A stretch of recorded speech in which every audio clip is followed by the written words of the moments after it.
Me pregunta Luisa Fernández en relación a socialismo y comunismo. Bueno, socialismo es prácticamente pues un sistema económico como tal, y así se plantea. El ejemplo más clave pues lo tenemos con el caso de la Unión Soviética y los países que, mm, que pregonan lo que es esa forma de organización económica. Ya el comunismo, desde el punto de vista de la teorización de lo que es el materialismo histórico, es como establece, Carlos Marx lo definía, que es como la condición suprema a la que se va a llegar una sociedad en lo que es un largo tránsito de evolución. Es decir, que para llegar al comunismo primero tiene que atravesar un largo proceso su economía desde el socialismo. Ahora, ya hablando de comunismo prácticamente es utópico. Existe, por ejemplo, hay una mala definición porque cuando dicen, países comunistas, el sistema, el sistema económico es socialista el que tiene, pero ellos pregonan el comunismo, pero desde el punto de vista político o filosófico. ¿Me explico? En el caso de China, solamente este ejemplo para cerrar y volver con el tema. Bueno, que siempre es del mismo tema, pero son otras aristas. Pues. China, si ustedes se fijan, jóvenes, China es un país que cuando derrocan a la monarquía, a lo que era el emperador, se instala lo que es un sistema socialista. Bueno, Mao Zedong es prácticamente pues ese personaje icónico. Sin embargo, también hubieron otras cosas donde Mao pues de alguna u otra manera también llevó a la ruina económica también. Entonces, en su sistema económico, el socialismo es lo que prevalece. Pero hablando desde el punto de vista de sus partidos políticos, de la definición de lo que es el Estado, ellos utilizan el término pues comunista, por ejemplo, el Partido Comunista Chino, el Politburó, y que China es una contradicción, porque por eso le dicen un país, dos sistemas. Tienen más prácticas capitalistas que, bueno, con la apertura de Deng Xiaoping, porque Deng Xiaoping pues vino a generar un gran contraste en la economía. Pero más que todo esas son las diferencias. Bien, vamos a continuar. Aquí lo tenemos. Aquí, continuamos con el tema. María Fernanda, perdón. Dígame, María Fernanda. Sí, faltaba yo, hasta creo que se me olvidó lo que iba a decir. Déjeme ver y no voy a anotarla, permítame.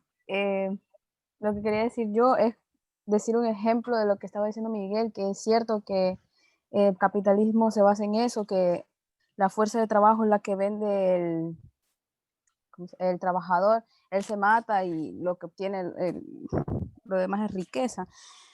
Bueno, un ejemplo claro sería cuando tenemos un producto, ese producto se va al mercado y unas personas dicen que al venderlo por mayor se le llama ganancia.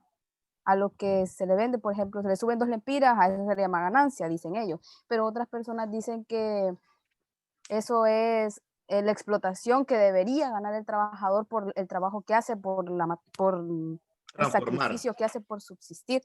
Ahora, quiero entender yo por qué unas personas dicen que el Estado debe limitarse en el capitalismo, que no debe participar en el capitalismo y otras dicen que el Estado debería ser el encargado de los medios de producción. Esa diferencia quiero entender yo. Bueno, muy buen punto el que tiene. Ok, vean la incógnita que nos plantea María Fernanda.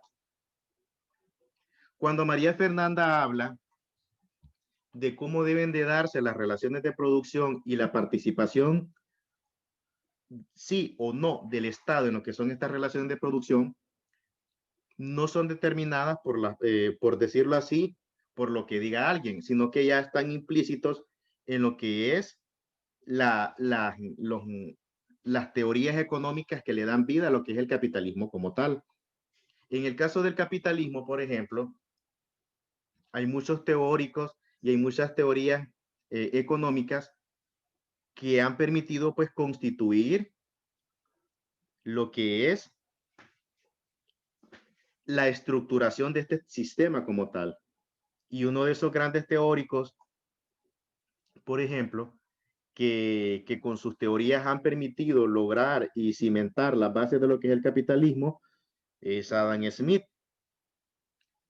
Cuando introducen lo que es el concepto de propiedad privada y cuando dicen de que en primer lugar debe de prevalecer ese concepto de propiedad privada, donde el Estado debe de replegarse y dejar de que la economía actúe por sí sola, ahí están diciendo en primer lugar que la actividad económica es algo que no debe de ser regulada como tal. Por eso, si usted se fija, María Fernanda, los modelos económicos, específicamente el modelo neoliberal, es más, es más voraz en ese sentido y expresa una mayor aberración hacia lo que es la participación del Estado en la economía. O sea, para ellos, el sector privado es el que debe de gobernar y el Estado solamente debe estar como un elemento meramente representativo. Con sus medidas y con sus políticas, ese es el camino que están llevando. Ahora, en el socialismo es diferente, porque en el socialismo vemos que cuando Carlos Marx, por ejemplo, plantea lo que son esas posturas económicas en lo que es su obra El Capital, él establece de que en primer lugar la función del Estado es fundamental y el rol que éste debe de cumplir a la hora de garantizar el acceso de los servicios a la población. Recordemos que desde la constitución misma del Estado como tal, en lo que es su significancia, este tiene una responsabilidad que es la de velar por el bienestar de la población. Entonces, amparados en esa responsabilidad que tiene el Estado, por eso se le atribuye ese rol que debe de tener en la economía. Ninguna de las dos cosas es mala. El problema es cuando no se saben aplicar los procesos. Ese es el problema.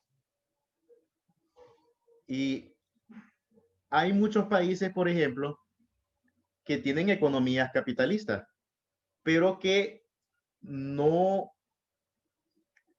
no tienen esa voracidad en el hecho de decir, no, vamos a privatizar todo y vamos a dejar que el sector privado se encargue de todo. Sino que ellos hacen un esfuerzo por garantizar el control público de lo que son servicios como lo que es la salud, la educación, para que sean de acceso gratuito a la población. Un caso es Finlandia. Bueno, les voy a poner el ejemplo de los países escandinavos. Tenemos a Finlandia, Suecia.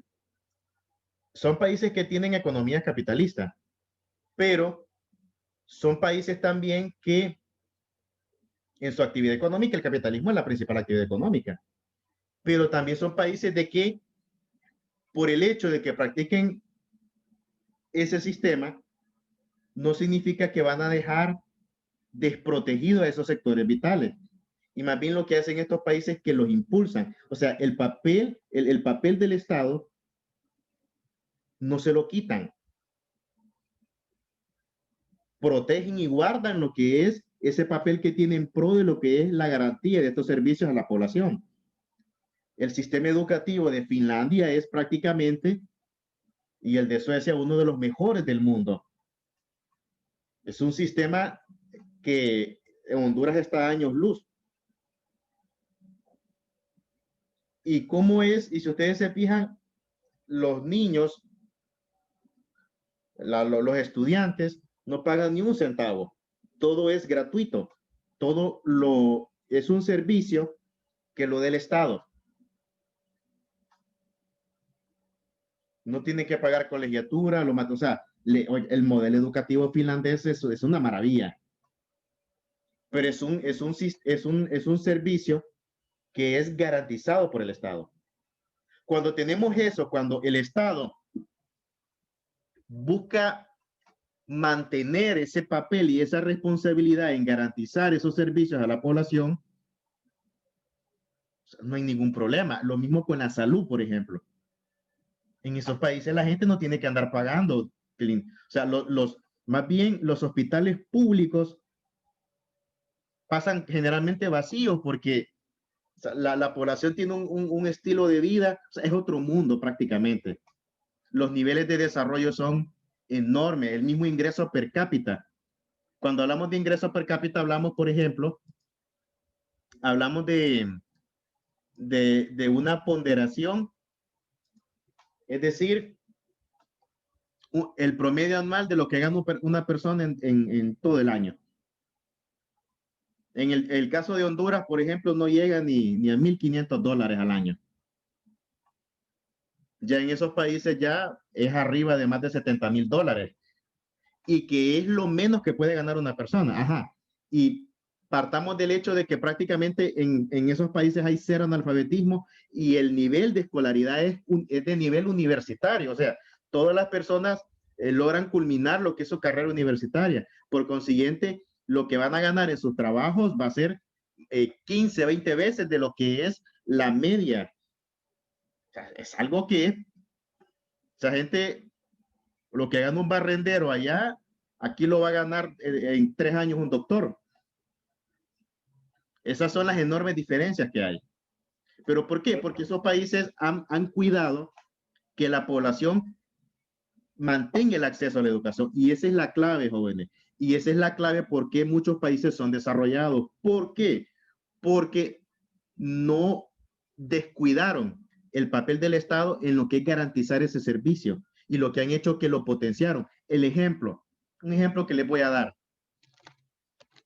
Corea del Sur. Recuerden que hay dos Coreas, Corea del Norte y Corea del Sur. Pero el ejemplo que les voy a dar es de Corea del Sur. Corea del Sur, 50 años atrás, las condiciones de vida que habían eran peores que las de Honduras.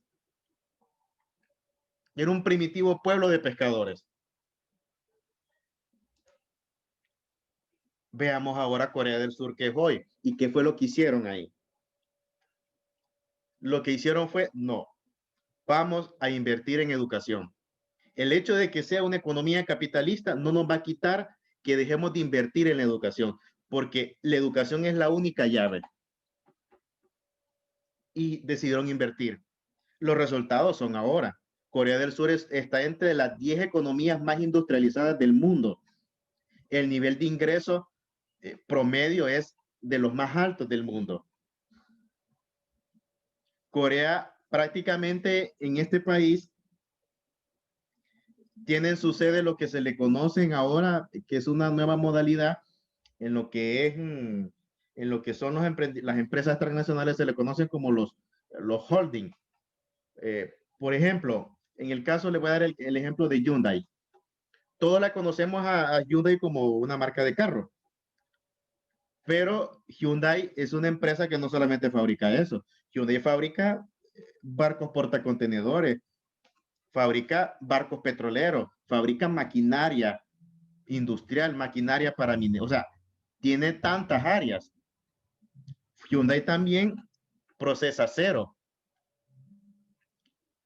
Corea del Sur tiene prácticamente, es uno de los pocos países en el mundo, junto con Holanda, que su desarrollo se ha orientado a lo que es la parte de la industria naval. Los astilleros en Corea del Sur son descomunales. O sea, tiene un nivel de industrialización enorme. ¿Pero por qué? Porque invirtieron en educación. Educaron a su gente. Le crearon las condiciones para que las personas pudieran accesar a la educación.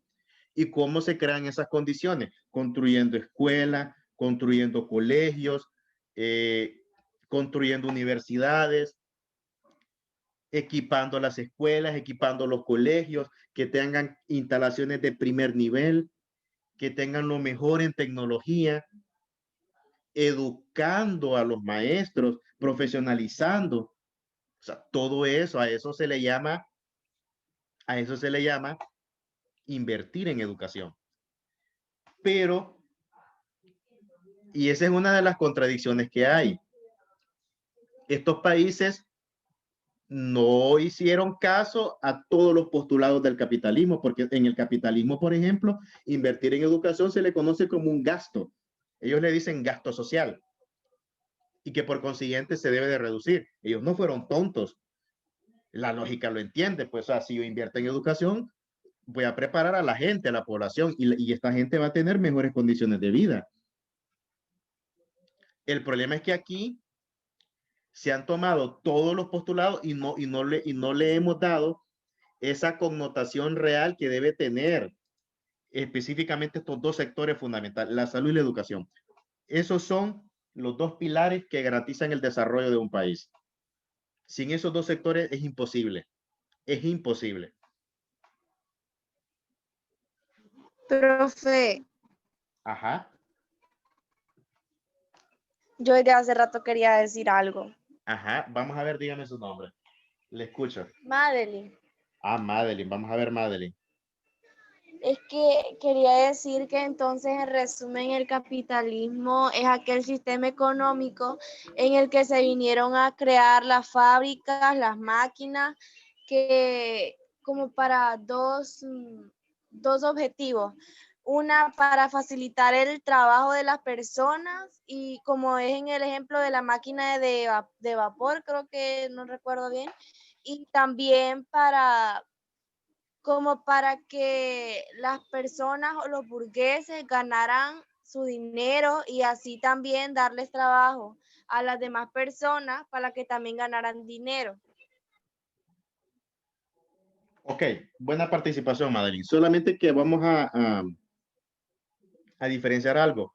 En la revolución industrial, por ejemplo, cuando se introducen ese montón de innovaciones, como por ejemplo la máquina de vapor, cuando se establecen lo que son las líneas de producción y cuando se aplica mayor cantidad de maquinaria en lo que es el proceso productivo, el único objetivo era acelerar la producción y aumentar el volumen de la producción para generar más ganancias. No lo hicieron para beneficiar al trabajador, para que fuera más fácil. El objetivo, acordémonos de que cuando una empresa produce más y más rápido, entonces las ganancias son mayores, pues. Si, por ejemplo, antes, por ejemplo, había una empresa con 20 trabajadores y cada mes estaban produciendo 2 contenedores, no sé, ¿qué podemos decir de zapatos? Y viene la revolución industrial y comienzan a meter maquinaria y todo eso. De esas personas solamente puede que queden 3, que son las que están calibrando lo que son las máquinas. Ahora la producción va a aumentar porque ahora en vez de 2, puede que ahora tengan hasta 7 contenedores al mes y con menos personas. Es decir, las máquinas no se les paga salario, las máquinas no se enferman, las máquinas están ahí. Entonces, se libran de lo que es ese costo de estar pagando salario, aumentan la producción en cuanto a tiempo y a volumen y las ganancias se les disparan. Pues eso fue lo que vino a generar la enorme acumulación de riqueza que se dio en la revolución industrial, cuando comienzan a aplicarla, a meter lo que son esas maquinarias. Que no digo que no sea, no, o sea, no es que sea malo, no, pero el objetivo no era para el trabajador, era para aumentar la ganancia. Recordemos, jóvenes, que y pueden decir, bueno, ¿qué pasaría si a un punto las empresas llegan a un nivel donde no necesiten de trabajadores y que sea maquinaria? Siempre van a necesitar de ser humanos. O sea, en el capitalismo, por ejemplo, también se está llegando a un punto ahorita con los avances de la tecnología que lo que quieren es ir comenzando a sustituir la fuerza productiva, es decir, la mano de obra, por maquinaria. Porque la maquinaria no pide aumento de salario, las máquinas no se enferman, las máquinas no reniegan, o sea, la máquina está permanentemente trabajando día y noche, el trabajador no. Entonces, vean cómo es Es una visión retorcida, jóvenes, de la que tienen. Y aunque dijesen, no, vamos a sustituir a todos los trabajadores por máquinas, pero con que solamente haya una persona, esa persona va a tener que calibrar las máquinas, va a tener que generar lo que son los procesos. O sea, jamás se va a sustituir el valor humano, jamás. Bien, veamos ahora aquí en el tema lo que nos dice lo que es el capitalismo. Y aquí nos dice el primer elemento. Vamos a ver un voluntario que me lee el primer párrafo. Yo, profe. Ok, léame el primer párrafo. Ahorita la que me dijo y después el que me contestó de último lo va a hacer, ¿ok? Deme su nombre para anotarlo. Lizzy Anaret. Lizzy Anaret, muy bien. ¿Qué es el capitalismo? Un sistema capitalista se basa principalmente en que la titularidad de los recursos productivos son de carácter privado, es decir, deben pertenecer a las personas y no a una organización como el Estado. Por ello, cree necesario promover la propiedad privada y la competencia. Exactamente, muy bien. Aquí identificamos prácticamente, por decirlo así, la característica base de lo que es el capitalismo. Cuando surge lo que es el concepto de propiedad privada, el concepto de propiedad privada es lo que le da vida también al capitalismo como tal. Recordemos cuáles son los antecedentes que existieron para que se comenzara a instaurar lo que es el concepto de propiedad privada. Luego con el surgimiento de la revolución industrial. Para que nos podamos ubicar en tiempo y espacio, prácticamente ya la revolución industrial implicó ya esa evolución de lo que es feudalismo, lo que es capitalismo. Eso es en esencia. Y ahí, si ustedes se fijan, cuando en el auge de la revolución industrial se comienza a darle a introducir lo que es ese concepto de propiedad privada, eso vino a generar que las personas vieran, específicamente los burgueses, que existía seguridad jurídica y que el Estado se comprometía a respetar lo que es la propiedad privada. Por consiguiente, ya no veían el riesgo de invertir en lo que son empresas y en fábricas. Entonces, el concepto de propiedad privada protegida desde el Estado, que es lo irónico, fíjense, es lo irónico, porque son una de las ironías, porque se habla de propiedad privada, pero en primer lugar el que garantiza eso es el Estado. Pero también a la vez dicen de que el Estado debe delimitarse a lo más máximo posible. Son una de las ironías que hay. Pero bien, hay un gran, es un famoso, se llama Noam Chomsky, y él en una de sus entrevistas dijo de que el capitalismo ya prácticamente en los últimos tiempos está atravesando ya un enorme proceso de fractura ya, que va a llegar a un punto que va a ser insostenible. Recordemos que en la historia de la humanidad hemos visto cómo las cosas surgen, también caen. Hemos visto surgir imperios y hemos visto caer imperios. Hemos visto surgir sistemas económicos y hemos visto caer sistemas económicos. O sea, es una etapa cíclica. Es casi parecido pues a lo que es el principio mismo de la ley de la vida.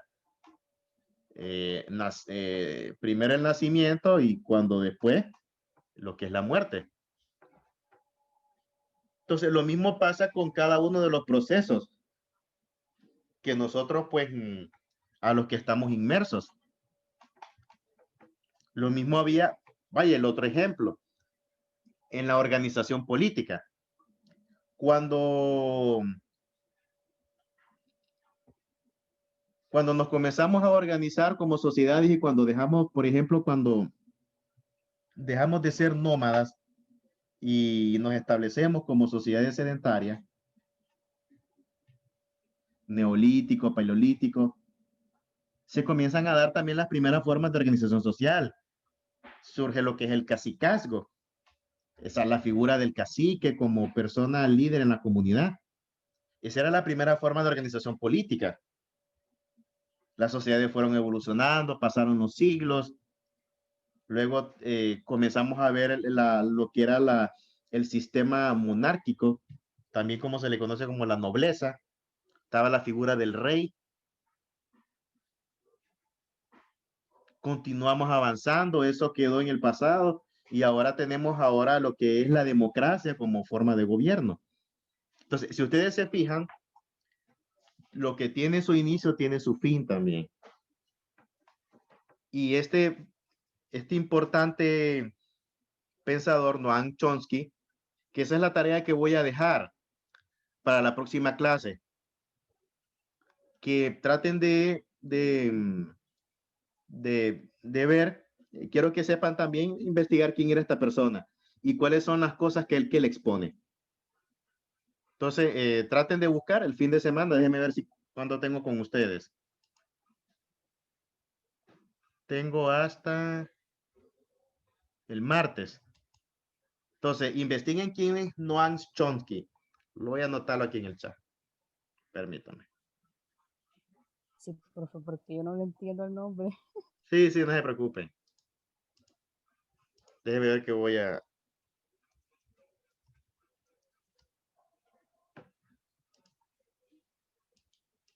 Permítame. Vamos a ver, déjenme ver, lo voy a dejarlo para todos aquí. Vamos a ver. Permítanme, me falta escribir bien el nombre, este es mayúscula. Ahí está. Solamente, no es que solamente vean quién es él. Y traten de ver también algunos de sus principales. Él, por ejemplo, es un famoso politólogo de Estados Unidos. Es un hombre una lucidez excepcional, pues. Se le conoce como uno de los grandes pensadores de esta época. Igual, por ejemplo, como lo que es Eduardo Galeano. Lo mismo, una persona que realmente, pues, que en sus análisis y en sus ideas, pues, nos permitieron tener, pues, una visión más concreta de las cosas. Ok, sí. Ahí, pues, lo buscan ustedes. Bien, vamos a continuar. Bueno, veo que se nos está yendo el tiempo. Ya no quedó tiempo para lo de la cita. ¿Les parece si lo tratamos el martes? Sí, pero Sí, y cualquier cosa es que por el chat es bien difícil, porque no es lo mismo como tener en Zoom aquí. Déjeme ver. Sí, porque para explicar eso por lo menos en 1 hora y se nos pasó el tiempo. Déjeme ver de aquí al martes. Sí, porque igual todavía quedan 2 semanas para hacerlo. El martes lo vamos a hacerlo, no se preocupen. Vamos solamente para terminar Entonces, ese es el elemento fundamental. Vamos a ver, la persona que quería leer, la otra persona que me pidió para leer, no recuerdo el nombre. yo, profe. Ajá. Nombre. Angie. Angie. Ok. Léame el párrafo de en medio, Angie. A lo largo de la historia de la humanidad han existido diferentes modos de producción, mismo que en su definición son las formas en las que se organiza la actividad económica de una sociedad para producir y distribuir bienes y servicios. En nuestro país, el modo de producción vigente en nuestra economía es el modo de producción capitalista, iniciado formalmente con el nacimiento de la Reforma Liberal en 1876, donde el objetivo era impulsar una economía de carácter capitalista. Ok, muy bien. Vamos a identificar aquí, jóvenes. Por eso me gusta iluminarles bien aquí las ideas principales, para que así no se compliquen a la hora y sino que a la hora de estudiar, pues se basen en lo que son las ideas principales. Vean bien. Por ejemplo, cuando nosotros hablamos de modos de producción, modo de producción va a ser el término que le vamos a aplicar, o que le vamos a dar a los sistemas económicos. En el caso del capitalismo es un modo de producción. En el caso del socialismo es un modo de producción. En el caso del feudalismo es un modo de producción. En el caso del esclavismo es un modo de producción. Todos esos son modos de producción. Lo que pasa que cuando hablamos de sistema, podemos aplicar el término sistema, pero ya sistema es más amplio. Cuando lo queremos explicar desde el punto de vista meramente económico, siempre tenemos que referirnos entonces a lo que es modo de producción capitalista. Esa es la terminología económica que tiene lo que es el capitalismo como tal y los demás otros y los otros modos de producción. Y vean en qué consiste o qué son los modos de producción. Los modos de producción entonces van a decir o van a determinar cómo se va a organizar la economía de un país.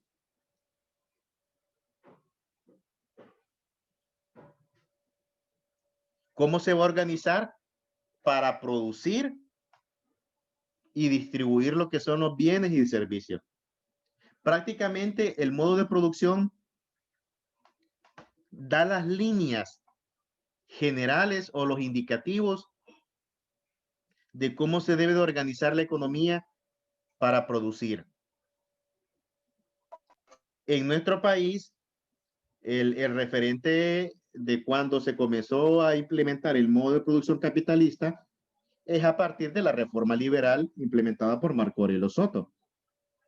Que la reforma liberal, jóvenes, Marco Aurelio Soto y Ramón Rosa, perdón, que la reforma liberal prácticamente fue el sentar las bases para que se encamine Honduras a lo que es el modo de producción capitalista.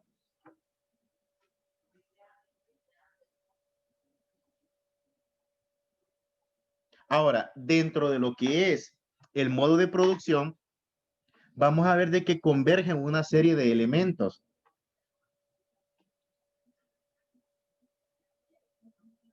Intervienen o convergen lo que es los medios de producción, la fuerza de trabajo y las relaciones de producción.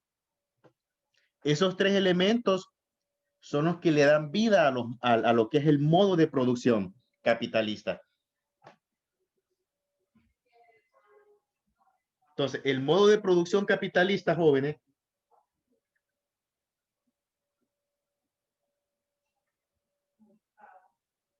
se encuentra constituido